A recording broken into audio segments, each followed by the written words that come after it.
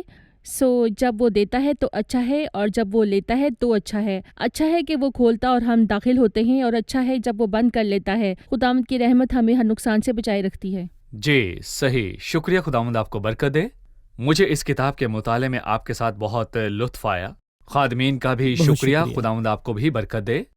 عزیز ناظرین، ہم نے ایوب کی کتاب کا مطالعہ مکمل کر لیا، اور 42 ابواب کے اندر ہم نے دیکھا کہ ایوب کس طرح دکھوں کی چکی میں پسنے لگا، اور لوگوں نے اسے کس طور پر غلط سمجھا اور خدا کے متعلق غلط باتیں کہیں۔ واحد ہستی جس نے ایوب کے درد کو سمجھا وہ خدا ہے، اور واحد ہستی جس نے کلام کر کے ایوب کو فائدہ پہنچایا وہ خدا ہے۔ شاید ایوب ہی کی مانند آپ بھی دکھوں کی چکی میں پس رہے ہوں، اور میں نہیں جانتا کہ آپ کن دکھوں کا شکار ہیں۔ بیماری میں ہے، جدائی کا دکھ ہے، ایذا رسانی میں ہے، ضرورت مند ہے، میں نہیں جانتا۔ پر آپ سے کہوں گا کہ بھلے ہی آس پاس کے لوگ آپ کے خلاف ہوں اور آپ کو نہ سمجھتے ہوں، پر جو آپ کو سمجھتا ہے وہ خدا ہے، جو ہماری ہی طرح ہر بات میں آزمایا گیا تو بھی بے گناہ ٹھہرا۔ ایوب کو ایک شخص کی طلب تھی تاکہ وہ اس کے جلال سے خوف نہ کھائے، اور خدا مسیح کی صورت میں ظاہر ہوا، اور وہ ہمارے پاس انسان کی صورت میں آیا۔ میرے عزیزو، وہ آپ کے بہت نزدیک ہے، اور وہ آپ سے کہتا ہے کہ میں تمہارے ساتھ ہوں، میں نے تمہاری خاطر دکھ اٹھایا اور میں تمہاری مدد کر سکتا ہوں۔ آپ اسے اپنی زندگی میں آنے کی دعوت دے، کیونکہ وہ واحد زندہ خدا ہے، نجات دہندہ ہے، اور وہ روشنی اور مہک اور بحالی کا خدا آپ کے لیے آپ کی طرف ہے۔ آنے والی قسط میں ایک نئی کتاب کے ساتھ پھر حاضر ہوں گے۔ خداوند آپ کو برکت دے۔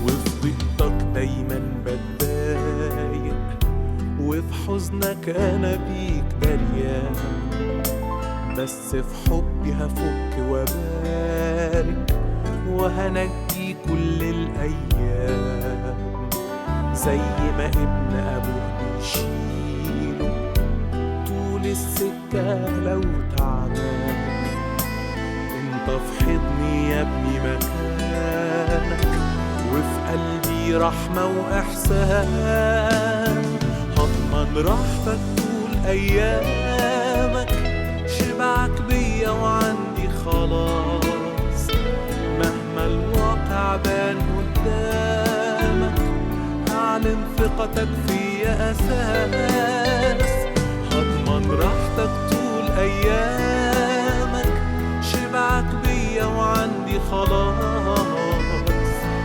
الواقع بان قدامك، أعلن ثقتك فيا أساس، أعلن ثقتك فيا أساس.